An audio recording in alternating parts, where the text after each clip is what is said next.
Welcome into the Thursday edition of the best in paranormal podcasting. This is Darkness Radio. I'm Tim Dennis. Got a good show ahead here on the program today. We're going to talk a little Bigfoot today. That's what we're going to do. And we're also going to talk many other things related to Bigfoot. We've got a great guest in store for you today. Dr. Simeon Hein is our guest today. He's been on the program before. Dr. Simeon Hein is a former university professor in statistics and research methods. He came across the idea of remote viewing in 1996 and took as a skeptic. The results of the training were surprisingly positive and convinced Dr. Hein that there is a large area of scientific knowledge that is being withheld from public discussion.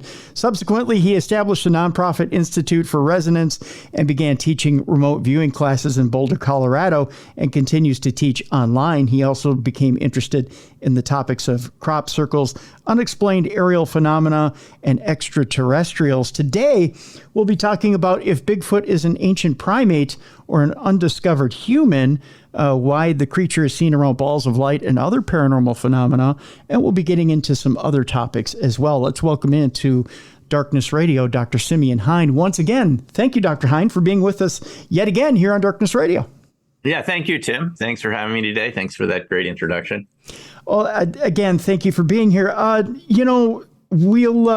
we'll just jump right into the weeds, so to speak, if that's what Bigfoot does, or if he gets here by portal, or we'll discuss that as well. You know, the argument has been for the longest time, Dr. Hein, that and I've been told, I guess I've never been privy to sitting in on any of these meetings, but I've been told that there has been heated discussion as to whether Bigfoot is, I believe it's an aper is one side, and then I don't remember what the other side is, but there are some people who are very, very, what's the word I want to use here? They're very, very adamant at the fact that Bigfoot is a primate, and they stick their fist into the table and will tell you he doesn't appear through a portal. He is not an extra dimensional being. He doesn't appear anywhere from anywhere else. By gosh, he crawls around in the mud like the rest of us. And that's the way it's going to be. Now, Dr. Hein, I would say to you, why, first of all, should we maybe back away from that outlook on Bigfoot? Right, Tim. It's a very interesting debate, and there are people on both sides, some who argue this is just a flesh and blood. They call it the F&B argument. It's just a flesh and blood mammal, perhaps undiscovered, unrecognized by science, rare. And then you have very persistent witness encounters where the witnesses tell us they see these Bigfoot creatures doing something or around phenomena that just does not fit in the 3D flesh and blood paradigm. It just does not act like your typical forest mammal. You know, as one park ranger I read in one of these accounts said, it's not your ordinary type mammal. And that would be an understatement. Right. I think we have to go with the evidence. I, for the longest time, was in the former category. I remember my first contact with this subject came as a teenager watching one of those Billy Jack movies from the 1970s. And they had previews in the movie theaters back then, like they still do now. But this was a documentary preview. It was advertised along with the Billy Jack film, and it said, update on Bigfoot. So I think I went with my brother to this film. I wasn't old enough to go to a PG-13 film by myself. And there they showed the Patterson-Gimlin footage. There in, I think it might have been 1975, 76. Yeah. That footage was filmed in the Bluff Creek area in Northern California. These two guys come down from Yakima area, Washington State. They're not locals. They had heard about these sightings and they just thought, oh, wow, like a lot of people, let's go to a Bigfoot hotspot. Even in the 60s. These are kind of two cowboys. One of them didn't even own a car. He had to hitch a ride to get back. And they film what's come to be called Patty. doing her thing. We've all seen the Patterson-Gimlin footage. So that's my first experience as a teenager. I don't have any other contact with the subject until I start going to UFO conferences in Laughlin, Nevada, the International UFO Congress, which was run by Bob and Terry Brown, initially way back in, I think it started around 2000, maybe it was earlier. I started going around 2000. Okay. I got interested in the subject, by the way, from remote viewing, because just in the remote viewing genre, I was not really focused on anything related to this coming out of graduate school. I taught statistics, and as you said, I just came across the idea of remote viewing, and I was just sort of open-minded and skeptical. I could have gone either way on it, but I decided to take a class in 1996 at the Farsight Institute, which was run by Courtney Brown in Atlanta. And I just thought, well, this sounds really interesting. I just felt like I should find out about this. Mm-hmm. And it really worked better than I thought. You really could describe pictures you wouldn't be shown for a half an hour, 2 hours later. And you were getting a lot of detail that you, as a statistician, I could just say you were going way beyond the averages. If you were just guessing about colors and shapes and sizes, you were getting a lot more accuracy than I would have expected from random guessing. And that opened my mind up to a lot of these other topics. If I can ask Dr. Hein, when you're remote viewing and even if Bigfoot is just coming into your vision, what are you seeing from this creature? What are we seeing when we remote view Bigfoot? Yeah. Well, I'm glad you asked that. I will say, and people can contact me, I want to start focusing on doing this because I think it would be a good way to create some sort of contact and communication with the creature. And that's something we can talk more about towards the end of the show. Yeah. I haven't done a lot of remote viewing of Bigfoot. Anytime you do an RV session, Tim, you're getting these glimpses of very faint data. And this is how Ingo Swann, Joe McMonagle, any system will tell you the same thing. It's a very faint signal. And the training is teaching you to pay attention to faint signals, not loud conscious mind thought. So it's not like it sounds remote viewing. You're not just turning a switch and watching a television channel of something that's non-local, spying or astrally traveling over a location, getting perfect information. You're getting impressions like you would the way if you were intuitively picking up signals from a friend or a relative or a partner, someone that you're connected with, and you start feeling their feelings or getting their thoughts. And we've all had this experience. You're kind of in synchronicity with them. So you're kind of in harmony with them. So you kind of pick up their vibe and their ideas and things. It's kind of like that, but you're consciously tuning into something that is not related to you. A distant place, person, event. And it's very faint signals. Again, it implies that, as Ingo Swann called it, there's a matrix out there, not quite like an Akashic record of everything. It's just more, I think of it, I don't know exactly how he thought of it because he never completely defined it, but he just said that, and this seems to make sense. I think anyone would identify with this. It's like a map. But there's a map of everything that exists at a quantum level of frequency, a matrix of space and time. And then everything has its own signature in that matrix of space and time. And that you can identify that frequency and sort of describe it the way you as an analogy, tuning a radio into that frequency. Now, you're going to get static, which is your mind, other things, our lives coming into your mind at any moment. But you get some signal, and it's kind of separating out the signal from the noise.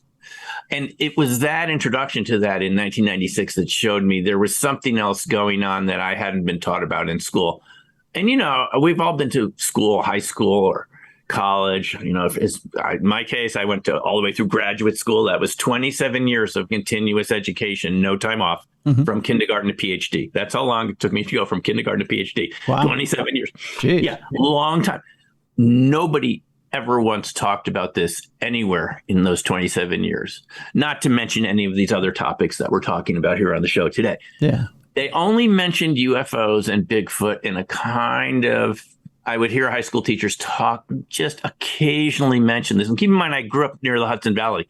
So those sightings would have been happening around the 80s, late 70s. And in fact, I have to mention this as an aside, Tim. Our wrestling team, coming out of one of the high school matches in Mamaroneck High School in Westchester, they had a sighting of a huge triangular UFO over the gym. Really? Now, really. And I spoke to the wrestling coach, Vinny, about it. It's on my YouTube channel. I interviewed him, and I'm in touch with him. And he said they were afraid to talk about it because of the stigma, the ridicule. Some of my classmates, he said, told him it was the scariest thing they'd ever seen. It was chased by jets coming out of an airbase from Connecticut, and it went towards the New Jersey. And then there was a blackout immediately afterwards. They reported the sighting to the police in Mamaroneck. I mean, I don't know, what do you do with a huge triangular UFO? Not literally over the high school gym in Mamaroneck, but, maybe a half a mile up. It was there, and they could all see it. And then jets came. He said it took off like from nothing to Starship Enterprise speed. It looked like that in just blink of an eye. It's going. The jets are chasing it, but it's faster than the jets. They all saw it, and no one ever talked about it. I didn't hear about it till about 5 years ago, and I graduated from high school in 1981. So we're talking a good 30 years later that I find out. Talk about stigma. I mean, how much don't we know about what's going on around us? So this happened to high school classmates. I didn't hear about it. I'm just mentioning that because this was the attitude in the 70s, is you sort of 70s, 80s, you didn't talk about these things. So same thing happened with these topics. I'd heard about Bigfoot, UFOs, but everyone just sort of they dismissed it as, maybe it's legend. You know how this is. And then moving on, just going back to your question from about 10 minutes ago, I'm going to get back to exactly what you asked. Yep. So I knew about this. I came across at some UFO conferences people talking about Bigfoot. Not as a primate. They were talking about why it's seen around UFO sightings. Now, Tim, I couldn't wrap my brain around this until a couple of years ago. Okay. Why would a primate be seen around UFOs? And even someone on my YouTube channel wrote to me the other day, said, Simeon, this doesn't make sense. We think of UFOs as being futuristic, and Bigfoot as being like archaic relic, as you say, relic hominoid, like ancient. Why would you see the two together? Right. And that was one presentation, Stan Gordon talking about the UFO flap in southwestern Pennsylvania in 1973. I couldn't even wrap my mind around Stan Gordon's lectures, and I'm open to these topics. I can only imagine the rest of the population has a challenge. What happens in your brain is you reach a boggle point, and I've been to many, many UFO conferences. If it gets pushed too far, you'll walk out of the lecture. Before Zoom days, we had real conferences with lectures, and going back to those are good. You get to talk to people. You sort of forget about it pretty quickly. I mean, your brain doesn't have a place to put it, and we're all busy people. We have lots to do. By the end of the day, you probably, maybe if you brought the book home, you would start reading it, but it's hard to process a lot of this, and you end up putting it into what Stanton Friedman, a great UFO researcher, Stanton, called the gray box. You kind of don't, it's like, you don't dismiss it, but you don't know if it's true. So you just say, I'll leave it for another time. So that's what I did with Bigfoot for a couple decades. I knew about it. I heard Lauren Coleman talking with Art Bell on Coast to Coast AM. I think back then it might have been called the Art Bell Show. I'm not sure. It was late 90s. And I believed Lauren Coleman, the cryptozoologist. He said it's an undiscovered bipedal primate that lives in the Northwest, and this is where the Patterson-Gimlin film is, Northern California. So that's kind of in the ballpark of the Northwest. So anyway, my brain believed that category. You said undiscovered ape, very rare. So in science, I came across this chart recently in Science magazine. There's hominoids, there's hominids, and hominins, which are us. Hominins are the humans. Hominids are human chimps. and hominoids are the whole family of apes, chimps, humans, and simians. Not spelled like my name, Simian. Yeah, the whole thing. And even there's another category that includes even a broader range of primates and humans above that. It's a little more complex name. I forget exactly what that is. I had it in that category until I started looking into this a few years ago when questions came up during live streams on my YouTube channel. People asked me what I thought about Bigfoot, and I realized I didn't know very much about it. I had just believed, and I'm not saying Lauren Coleman isn't a good cryptozoologist. I'm just saying I heard him and others. Grover Krantz is a anthropologist who was in the floor above me at Washington State University in Pullman. Grover Krantz was one of the first academics I know of in the U.S. that took the subject seriously, because there were a lot of sightings in the Wallowa Mountains near Walla Walla, Washington. Mm-hmm. There's a college there, Walt Whitman College, I think, in Walla Walla, Washington. And there's the Blue Mountain Range and a whole big Blue Mountains and the Wallowa Mountains. That's a huge mountain range. There were a lot of sightings there, and Grover Krantz knew about these, and he got these plaster casts. He was known around WSU, but back in the 80s when I started grad school, I had lost touch with all these topics. I was like a grad student focused on, grad student stuff and teaching and doing your dissertation. And I didn't have time for these things, even though I had read John Keel's book, The Mothman Prophecies, in high school. So I was familiar with this literature. My mom and I had seen a UFO in the Everglades when I was like 12. I mean, it was something really strange up there that I thought was the moon until she pointed out that the moon was on the horizon. It was that big and hovering. Okay. Yeah. But I didn't really follow up. I had read one book, Timothy Good's Above Top Secret. Somewhere in college, I came across this book in town at a bookstore, and I just, maybe that sighting with my mom came back, and so here I am at age 20 buying a UFO book. But I was not really steeped in these topics. I don't think a lot of people necessarily were back then. So I was aware of it. I started researching the Bigfoot subject. Okay, Grover Krantz is there, though I didn't know him. There is a Bigfoot conference at WSU in 1989. I didn't hear about it till I started reading a book about Grover Krantz and the Bigfoot of the Blues, it's called. There was a book by Vance Orchard, a reporter in Walla Walla. Okay. It's a good book. And so here's the thing. Even Grover Krantz did not get into this. He was convinced, exactly like you introduced this subject, that this is an undiscovered primate. Big feet.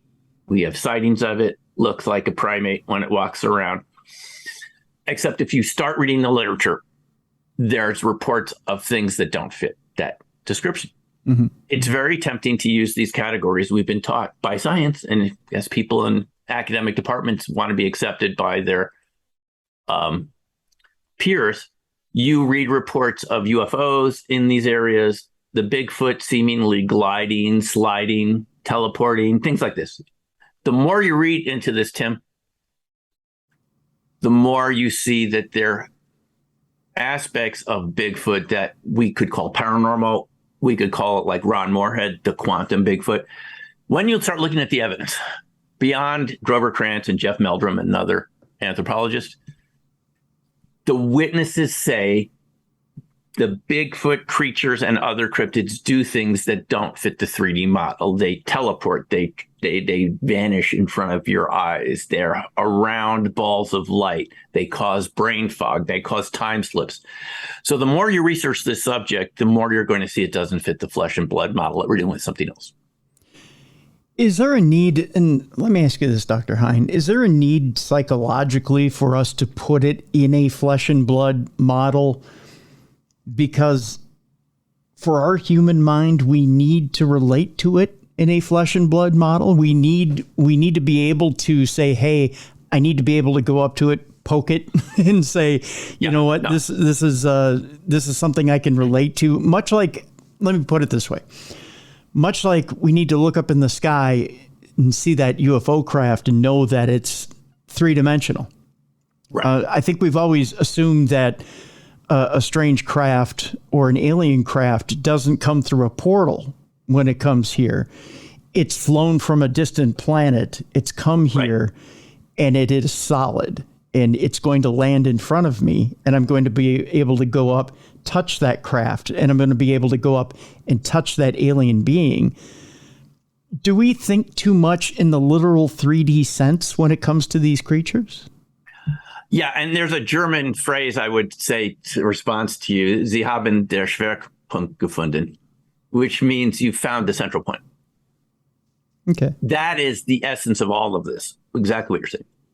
We can't relate to things outside the mental categories we grew up around. Not easily. It takes a lot of effort. The farther you go to do that, the more ridicule you're going to receive from your peers, the other hominins around you. They're going to start poking at you and laughing at you, right? Because, and that's a good motivation for many people just to let it go, because we all survive in these social networks and have jobs and things. Right? So that's exactly it. We can't relate to anything outside the social consensus. Ingo Swann called it reality boxes. Mm-hmm. And it's true with Bigfoot, too. It's very easy to say, oh, it's a forest ape. It's an escaped gorilla. But there's one problem with that. They don't look like apes. There's lots of descriptions. Some people describe them looking more like cats. Cat, human. There's so many descriptions of these creatures, some of which seem ape-like, and a lot of it seems more human.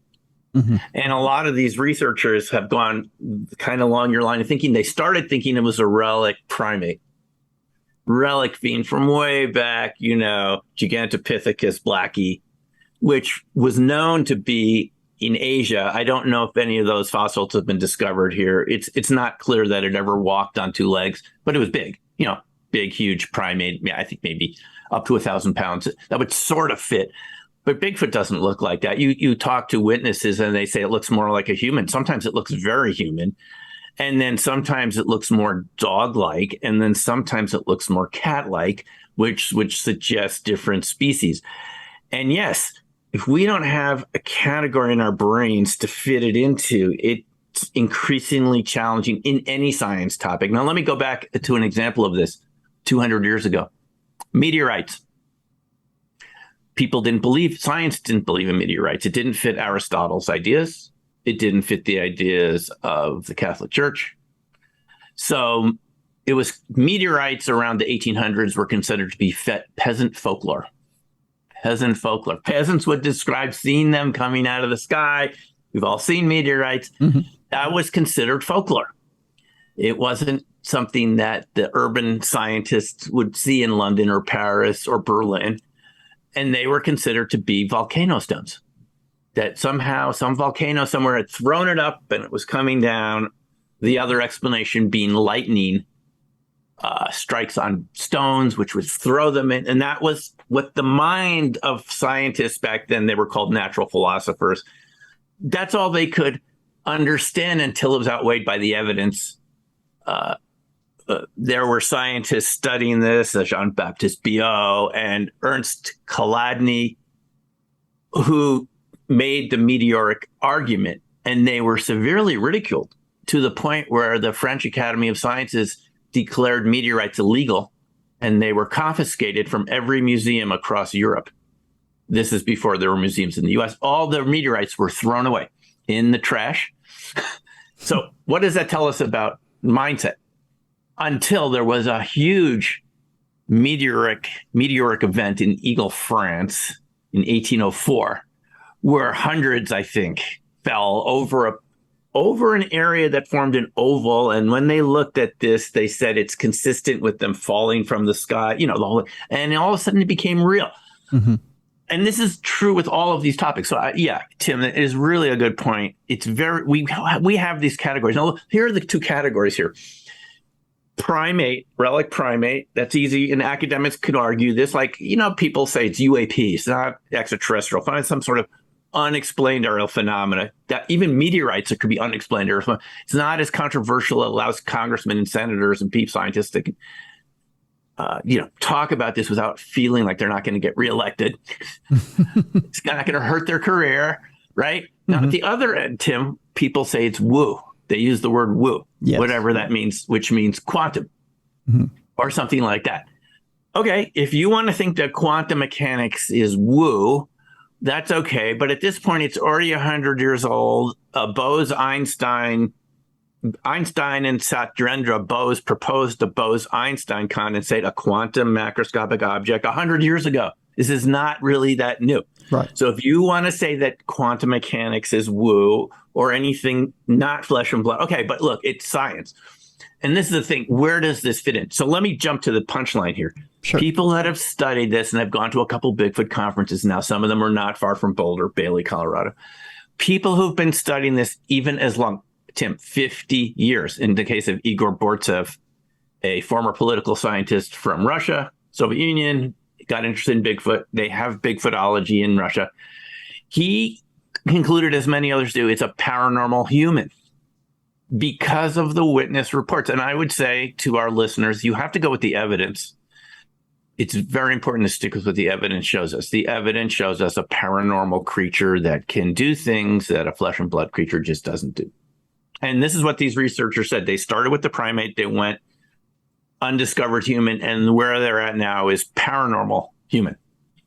I don't know if it's literally a paranormal human, but it does things that you would, in your, like you're saying, in our categories, like a paranormal human, like psychokinesis, telekinesis, psychokinesis, be able to move things around. Just, yeah, it's in that direction. So it's something that doesn't fit any category very easily, but it's there. It's time for us to take our break, Dr. Hein. Okay. But when we come back, I want to bring up a few of those things, and I want to bring up something that's been brought up plenty of times when it comes to Bigfoot, and yet we keep coming back to it over and over again, and that's the time of life and a lot of things that come up in paranormal programming, and that is death. We talk about what happens in death and what happens with our remains. And one of the things that we've never found is the remains of a Bigfoot. So when we come back, I want to talk about if this creature is truly not three-dimensional, what happens to the remains of a Bigfoot and why we've never seen remains of a Bigfoot. And how do you suppose, or where do you think, if this is not a three-dimensional creature, where do you think they exist if they're not in this plane? When we come back, we'll talk to Dr. Simeon Hein about where we think Bigfoot exists and what dimension Bigfoot may be in. The book, as we're talking about, there's actually a few different books here that I want Dr. Simeon Hein has out there. New Dark Matter, Monsters, Cryptids, Ball Lightning, and the Science of Secret Life Forms is the book we're focusing on. But he's also got Black Swan Ghosts out there, Opening Minds, and Planetary Intelligence. You can find them at mountbaldy.com. We've got that link. You don't have to remember it right off the top of your head. We've got the link in the description of this show, so you can click on that link and check that out during the break. When we come back, we'll ask Dr. Simeon Hein, where is Bigfoot, or his remains for that matter? When we come back, we'll talk about the death of Bigfoot. Is Bigfoot really, truly a three-dimensional person or character or being in any other universe but this one? We'll answer that question when we come back here on the Best in Paranormal Podcasting. This is Darkness Radio.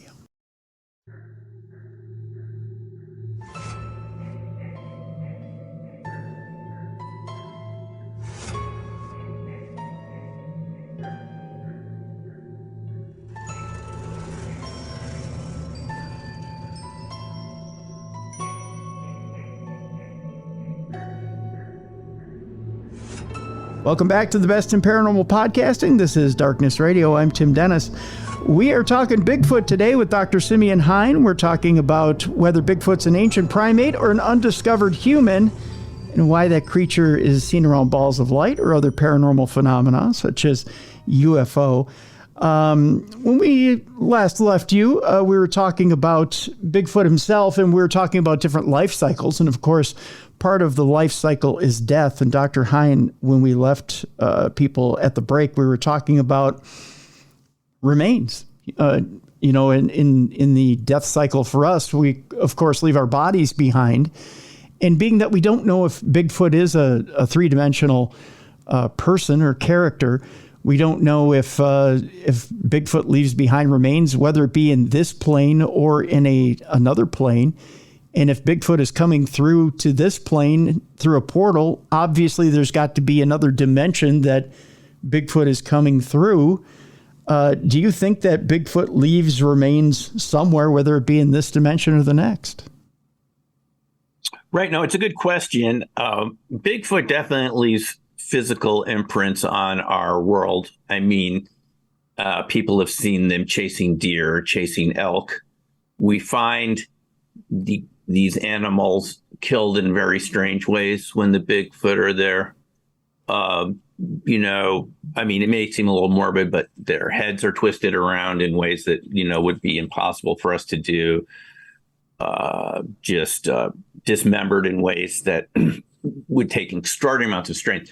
They leave scat behind at the Bailey Museum, which is where I saw the first real evidence for myself.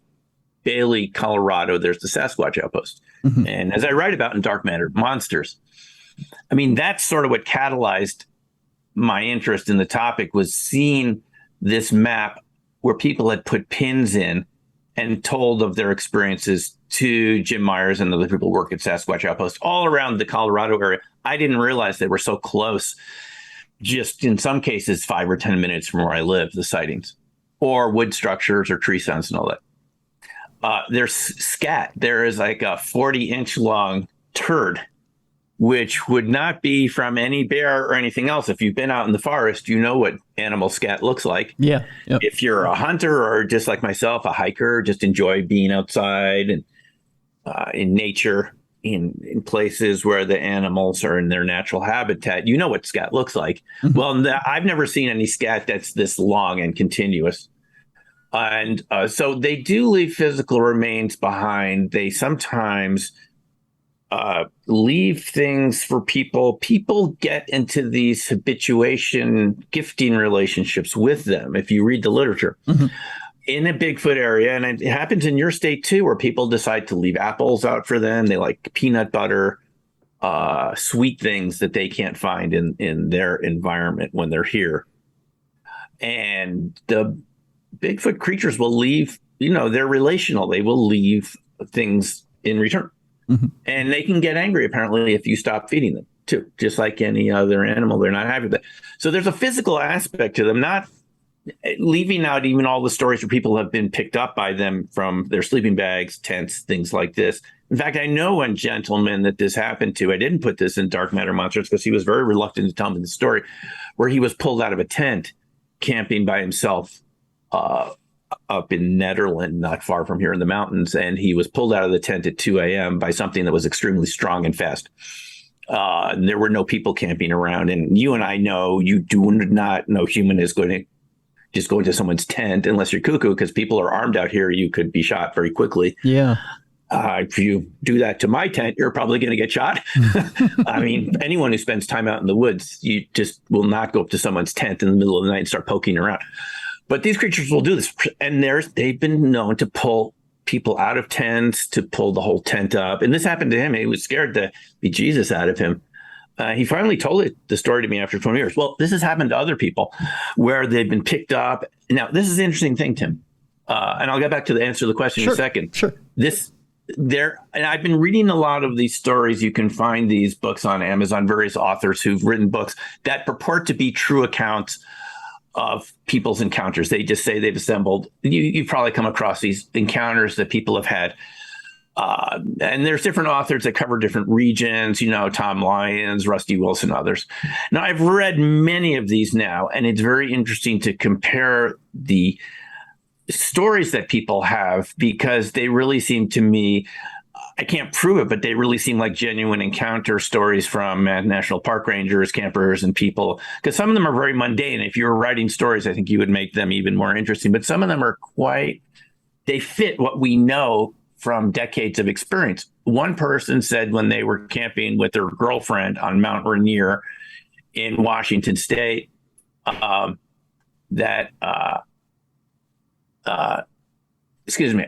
Oregon, that they were lifted up in the middle of the night they had this wet dog smell, and they're lifted up. Mm-hmm.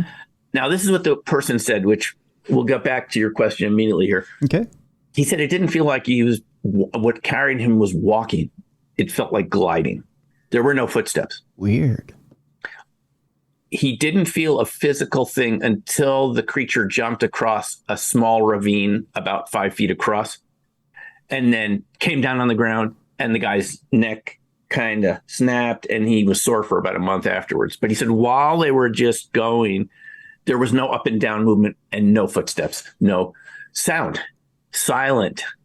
So that, again, assuming this is a true story, and everything about it seemed very mundane apart from that, it fits with people I've talked to around Colorado, the Northwest. People, when they say they've had experiences, I now talk to them to ask them what happened. It's just like UFO experiences. They won't volunteer it easily, but you talk to them, they'll tell you what happened. Again, it suggests to me that the Bigfoot creature is another state of matter than a human. Whether it's a human or not, I don't know. When we look at the DNA, it does leave hair behind. The DNA tests suggest it's not an identifiable animal. And it had some of the tests suggest some mitochondria which comes from the female side that's similar to us, human mitochondria. This would seem to be some sort of human relative going way back in the family tree, far enough back. So to answer your question more directly, where do they go? There is no question in my mind they can become invisible. People have been hiking on trails and they said something passed them. They could see the footprints pushing down on the ground, but they couldn't see anything there, but they could hear it and they could feel a breeze as it came by. Law enforcement officers have reported them becoming invisible right in front of their squad car. Some people said it looked like saran wrap that turned into a Bigfoot, or the vice versa.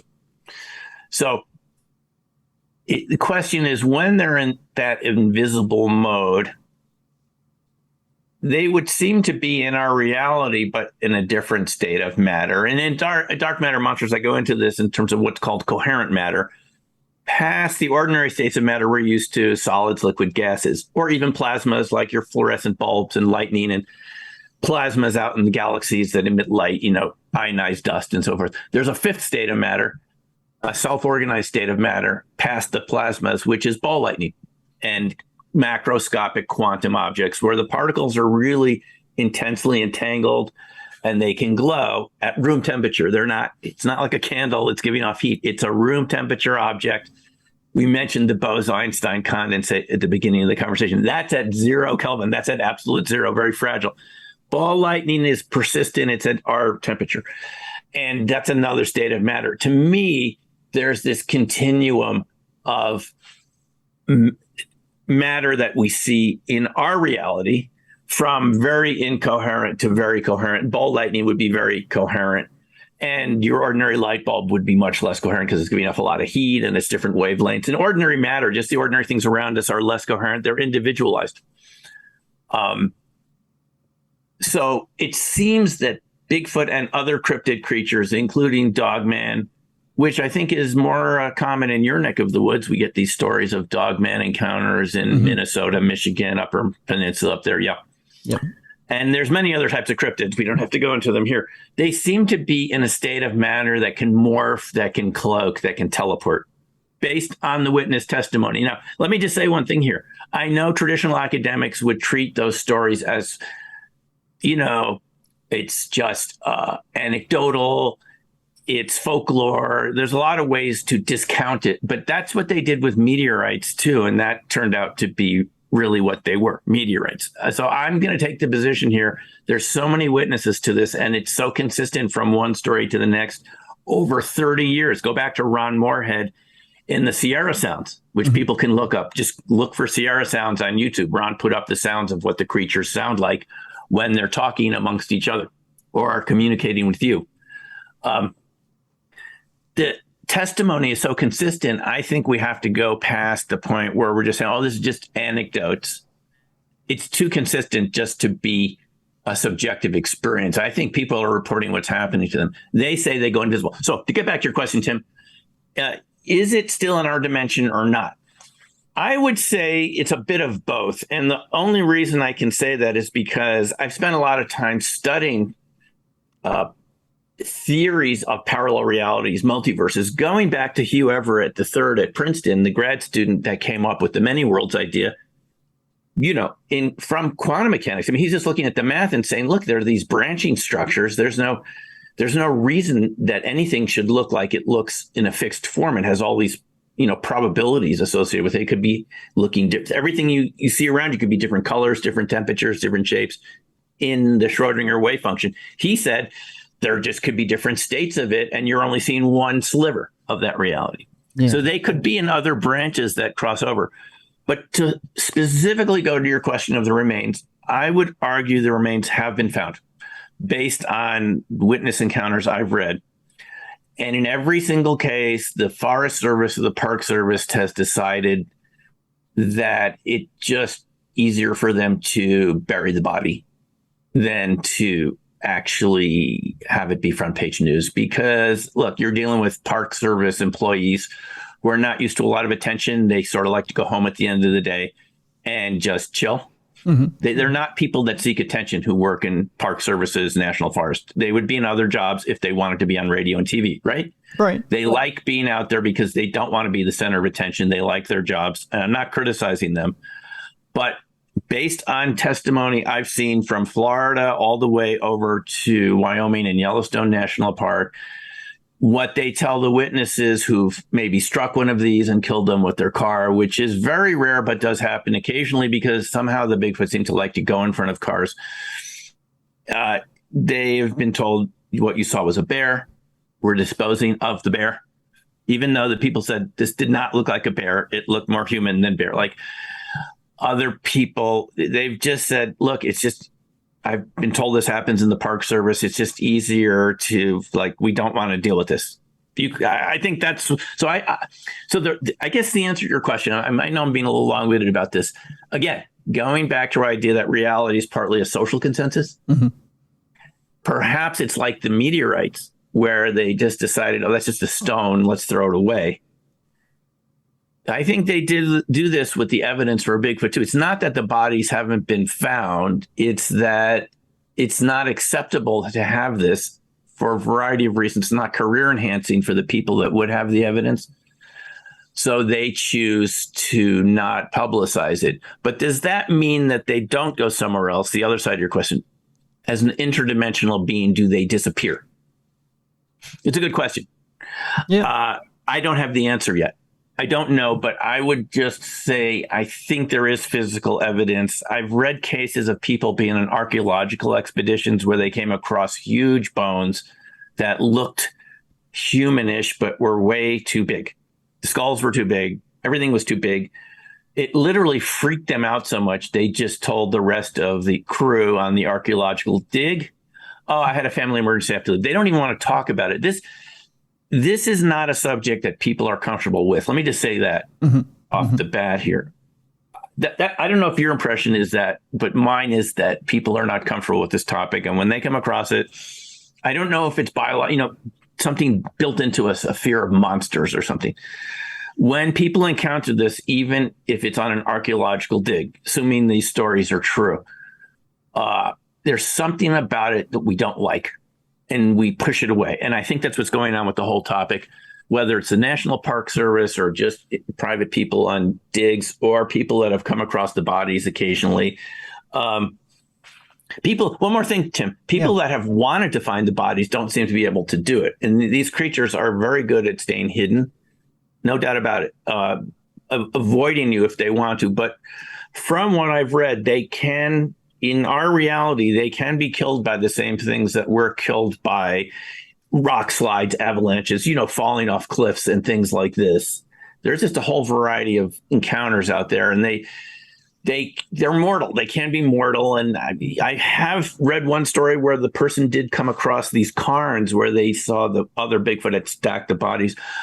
The final argument being here, obviously, is that things don't last very long in the woods. There's so many scavengers out there, from turkey vultures to coyotes. Anything that dies in the woods is going to disappear very quickly.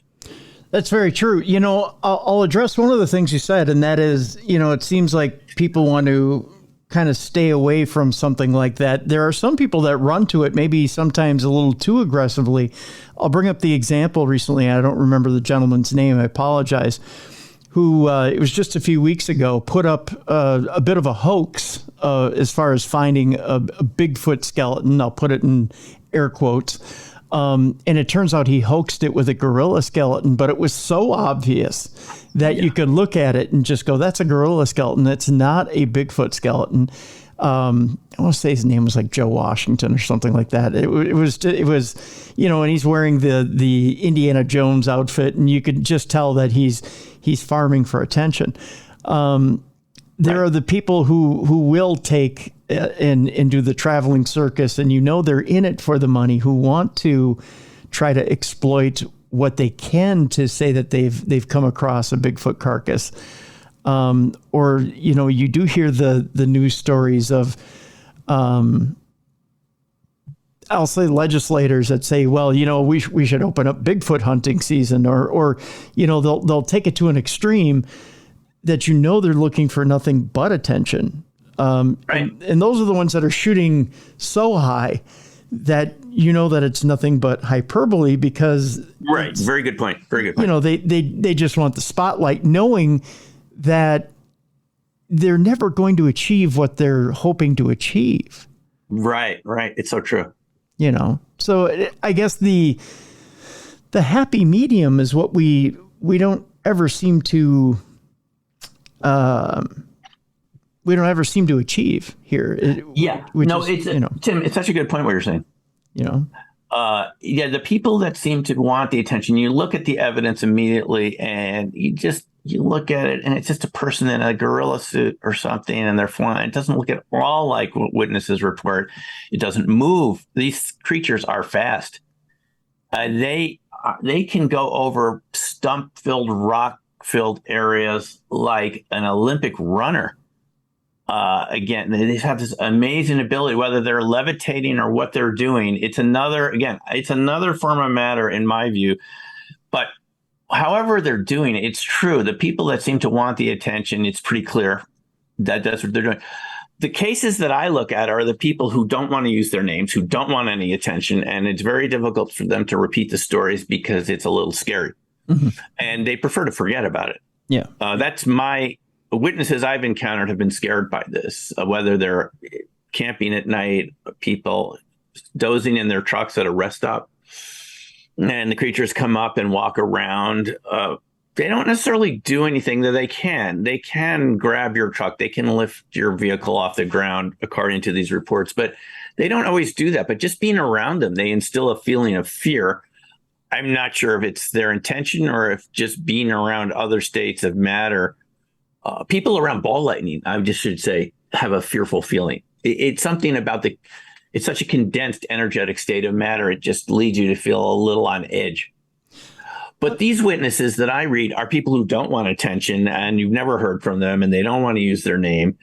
And that's a lot more believable to me, because they have no benefit from sharing this. They're not being paid. Their name's not even in. And so what we call this, Tim, in sociology, are hidden events. Okay. Hidden events are things that people experience but are not socially acceptable. And that's my answer to the evidence argument, like you're saying. Mm-hmm. I think the evidence is there. You'll often hear, like what you said earlier, we don't have the physical evidence. We don't officially have that, but we don't have official evidence of UFOs either, mm-hmm. even though you can talk to people who say that people from the military or engineers who say they've handled wreckage. I wrote about this in Black Swan Ghosts, where I had an engineer, Phil, who had worked at JPL and aerospace companies, and he said they brought in stuff where they said, well, the owners left and we don't know how it works. And everyone looked at it and saw the microelectronics and said, this isn't even something we can do. And this is way ahead of us. So where is the evidence for UFOs? I think we agree they exist. The Congress is having hearings about it, but where's the physical evidence? Same sort of thing. I think the evidence is there, whether in the case of UFOs, it's in the basement of black budget programs, or in the case of Sasquatch, where the people have been told not to talk about it. Even witnesses are sometimes intimidated over this by law enforcement. They said, you saw a bear, and if you don't say you saw a bear, bad things are going to happen to you. I mean, so my sociological argument about this is the evidence is there in one form or another, but because just like meteorites, we don't want to believe in it yet, the witnesses are discouraged from bringing it forward. The people who've really encountered it, who weren't out there for profit or anything else, to people come across these creatures where they're occasionally injured, and they will help them. They will remove a stick from their foot, something like this. And we've heard many accounts of this. People who grew up on farms who know how to deal with injuries to animals, and they talk about this. They would have had the evidence, and they wouldn't have shared it. And I've heard of other cases where people had good photographic evidence, but the encounter was so violent, they didn't want to think about it again. And they deleted the photos because they just want to forget about this. And there's a newer documentary called A Flash of Beauty, Bigfoot Revealed. You might have seen it. Yes. You can get it. Yep. That is an excellent documentary. I got to know the producers of that. And I'll just say, fair disclosure, I'm going to be in the sequel to that, the second movie in that series about this sort of aspect of it. In that first one, A Flash of Beauty, Bigfoot Revealed, part one, you saw those psychiatrists and psychologists say at the end of the documentary, your mind has so many defense mechanisms. It's going to process this away as an escaped gorilla, which if you go back in the literature 100 years ago, people were describing them as escaped gorillas.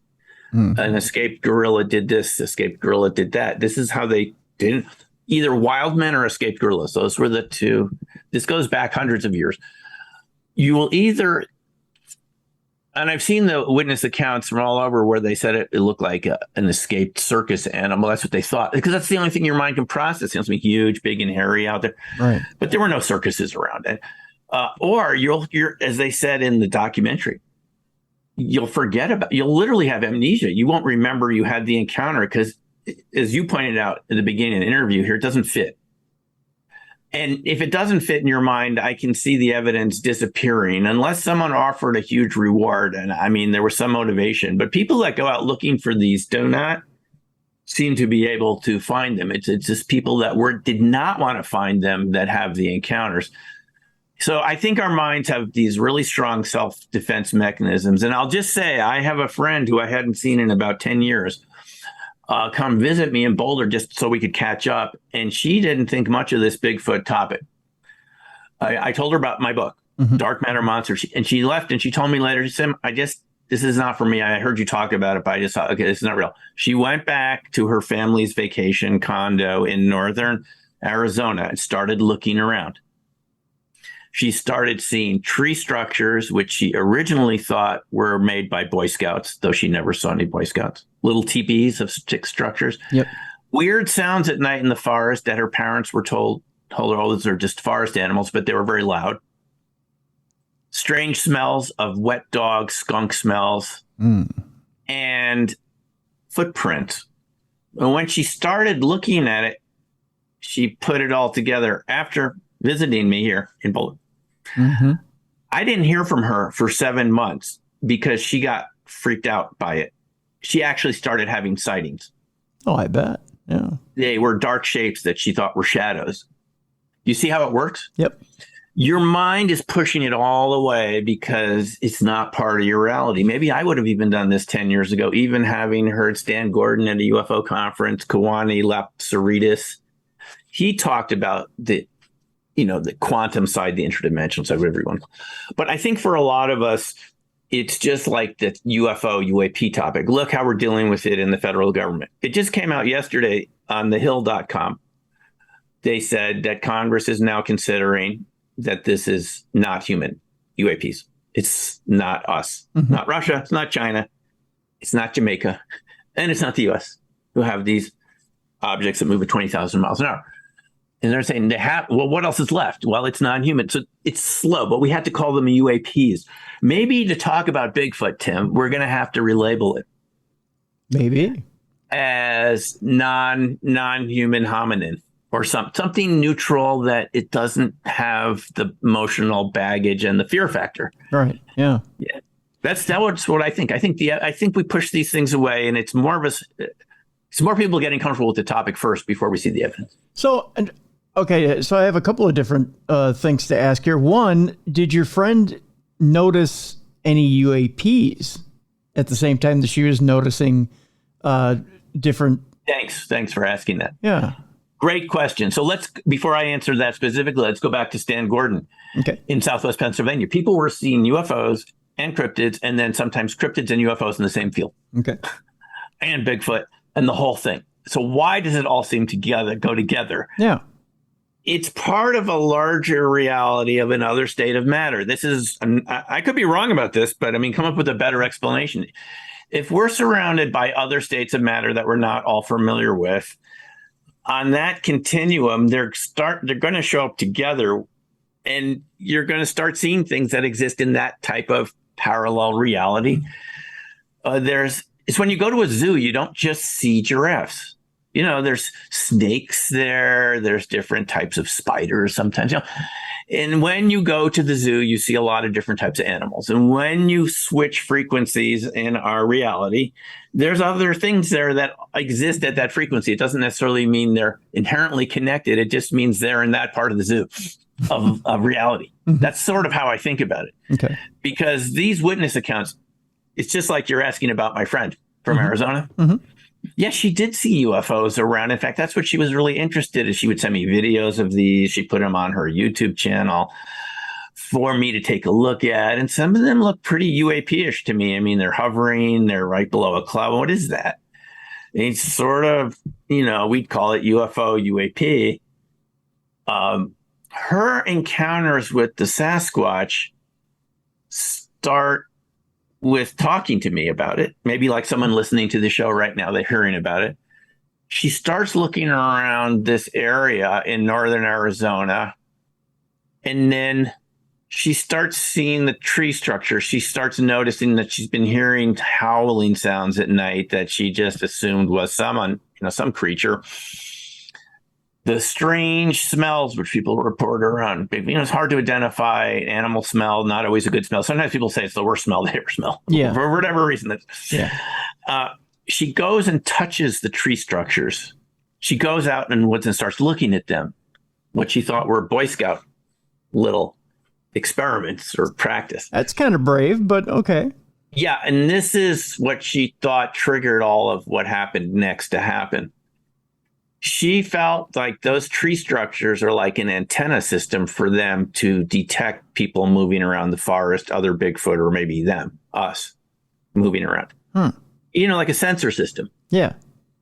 Because she said once she started touching the tree structures, they started coming closer to the house until she started seeing huge sticks against the house. They actually came right up to the house and leaned them against the house. Now, in her view, and I don't want to flip anyone out or freak anyone out about this, but she started feeling like they were being territorial. Really? Even about her and the house. Like saying, this is my territory. That's what she felt the sticks meant, leaning against the house. And then she felt like it was interacting with the tree structures that led them to come closer until she actually sees one day. And keep in mind, it took her months to even tell me about this because she couldn't process it. She got so frightened by seeing one of these within 100 feet of the house looking at her. Mm-hmm. She thought it was a bear at first or a shadow, but until it stood up. And it was over 10 feet high and very broad, which is, again, consistent with and it walked behind a tree and then walked behind another tree like hide and seek. She told me that she didn't even bother to turn the lights out or lock the door. She went into the garage and gunned it out of there with the car as fast as she could and never went back. Now, if you read the literature, this is what people report. And I've read this type of story many times now. But do you want to tell this to people? Who are you going to call? Ghostbusters? True. Yeah. I mean, would you want to tell this story? Her story's safe with me. I mean, it started with me telling her about writing a book about this. Yeah. But for the average person, would you tell your neighbor this? Would you tell the realtor why you were selling the condo? But Tim, I've read many stories where people sold their rural property because of the same sort of thing happening. They just didn't feel comfortable there anymore. Or even more than that, the creatures started coming in. They never tell anybody. Or if they tell the realtor doesn't tell anyone. And the realtor is selling the same home over and over again, knowing very well what's going on there. Not putting in the disclosure agreement that you put in realty contracts about lead in the paint. Yeah. There should be a disclosure about having Bigfoot. People go out to rural areas in the U.S. thinking they have a rural paradise now. Yeah. Only to realize there's locals around, locals who've been there for a couple 100,000 years. Well, on the East Coast, they do have, I think there's a few states where you have to report if a house is haunted or not. Is that right? Yeah. And I'm trying to remember which states there are, but you do have to, if you believe a house is haunted, you have to put it in the disclosure. Really? Yeah. Yeah.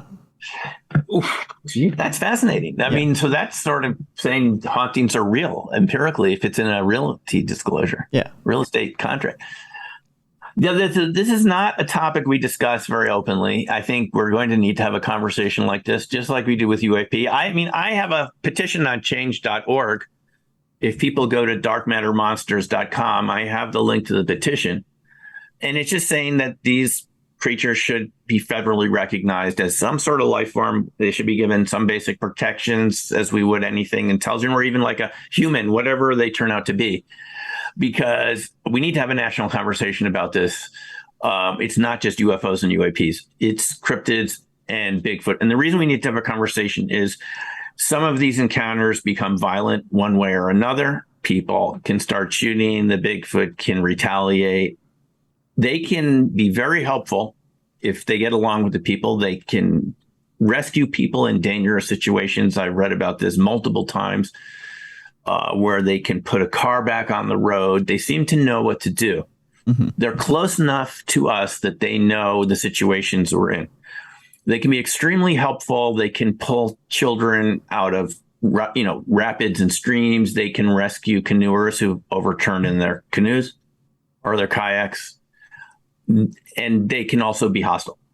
Yeah. They can stalk people way out there in the backcountry. They can throw rocks. They can damage your vehicle. When you bring it into the repair shop, are you going to say those dents were caused by a Bigfoot throwing huge rocks at us? Probably not. But this is what people say happens. Even in Dark Matter Monsters, I have a local witness, someone I knew, Lauren.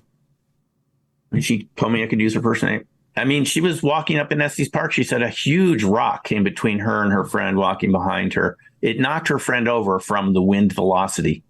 Okay. It's not something just falling down. I've been around rocks falling from. This is not this. It's coming horizontally between them at a high speed, big enough to have killed you. Didn't hit anyone. Just goes right between. How do you even talk about that? But this is these things are so weird, and we don't want to be we've been talking about this. We don't want to be stigmatized. It's something we should make people feel comfortable. We should find out what people are experiencing out there. I don't know if you've talked to hunters or people out there, but some people don't want to go out there ever again. Oh yeah. Okay. So we're on as we wrap up here today, Dr. Hein, I got to ask you this question because I've always had this in the back of my head, and I've wanted to run it past one of my guests here, and I feel like you're the guest to run this by. Although Bigfoot can be big and scary, especially when angry, it's understandable something as big as 7 to 10 feet coming at you can be incredibly scary, probably more scary than a bear. Do you feel like they're also giving off some sort of a pheromone that can inspire additional fear? Do you think they're giving off some sort of a scent or a pheromone that is instilling more fear than we may actually feel, or that they're giving off other pheromones that are calming us, that people that are having good experiences with Bigfoot are maybe being lulled into a false sense of feeling calm.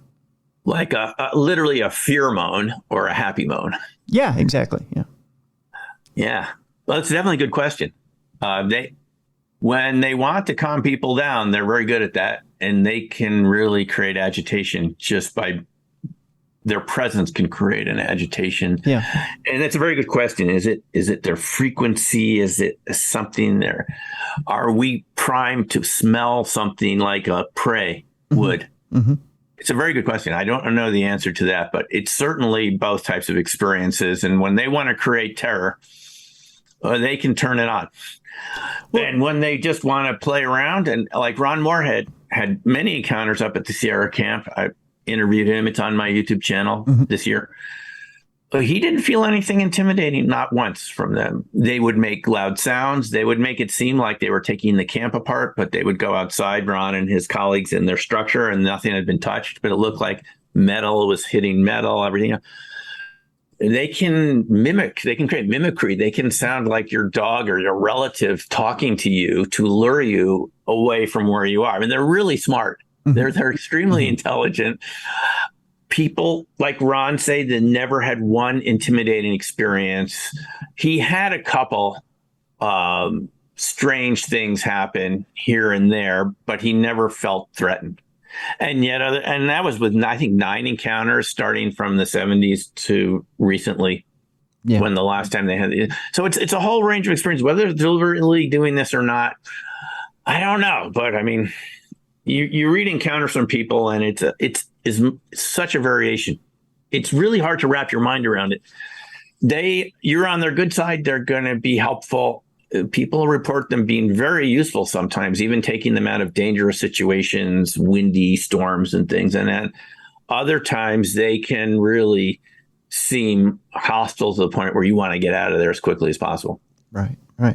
Yeah. The book that's out there right now, Dark Matter, Monsters, Cryptids, Ball Lightning, and the Science of Secret Life Forms. It's available right now. We got a link in the description of this program. Dr. Simeon Hein, I want to thank you so much for being with us today. Thank you, Tim. Appreciate it. Thank you. Folks, want to thank you so much for a great week this week. Again, want to thank Kathy Stearman for being with us on True Crime Tuesday. Want to thank Beer City Bruiser for being with us all of this week, and Dr. Simeon Hein for being with us this week as well. Want to remind you folks to take care of yourself and each other. As I've told you in the past, I believe the world's getting a little bit colder, a little bit darker, and I believe we can turn this thing around. I'm still a little bit of an optimist here. I believe that if we do a little something for each other, we can turn this thing around, make the world a little bit brighter place. You can do it. It's real simple. Somebody who just needs a helping hand, just go ahead and help them. Maybe somebody's out there doing some yard work and needs a little help. Help your neighbor out. Maybe there's somebody there who needs an extra $1 or $2 or needs something at the grocery store. Help them out. Maybe there's somebody on a street corner in need, needs a couple of bucks. Help them out. We can do it by helping each other. There are organizations that have people in need. The people in Eastern Kentucky are still in need and need your dollars to help rebuild their community. Help them out. There's people at home. There's veterans who need help. Help them out. Everywhere you look, there are people in need who need you. You can be a hero to somebody. It doesn't have to be a child. It can be anybody. Just turn in any direction. There's somebody that you can be a hero to. Take the opportunity this weekend. Take 5 minutes. That's all it takes. 5 minutes to reach out anonymously and be a hero for somebody.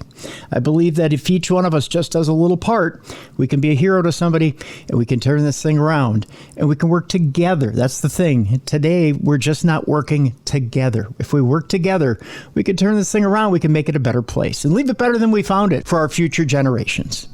Just a little something from me to you. I know I'm going to do that this weekend at Michigan Paracon. Hopefully I can brighten up a few days as well. I'm looking forward to it. And again, I hope to see a few of you this weekend in Sault Ste. Marie, Michigan, and be able to say hi and give hugs and just make somebody's day this weekend in Michigan Paracon. I know you're going to make my day if I see you in Michigan Paracon as well. I'm looking forward to seeing a few smiling faces and getting a few hugs myself. So come on over and say hi this weekend in Sault Ste. Marie, Michigan. I'm looking forward to it. Have a great weekend, everybody. Thank you so much again for being a listener and for patronizing our sponsors here on the best in paranormal talk radio. This is Darkness Radio.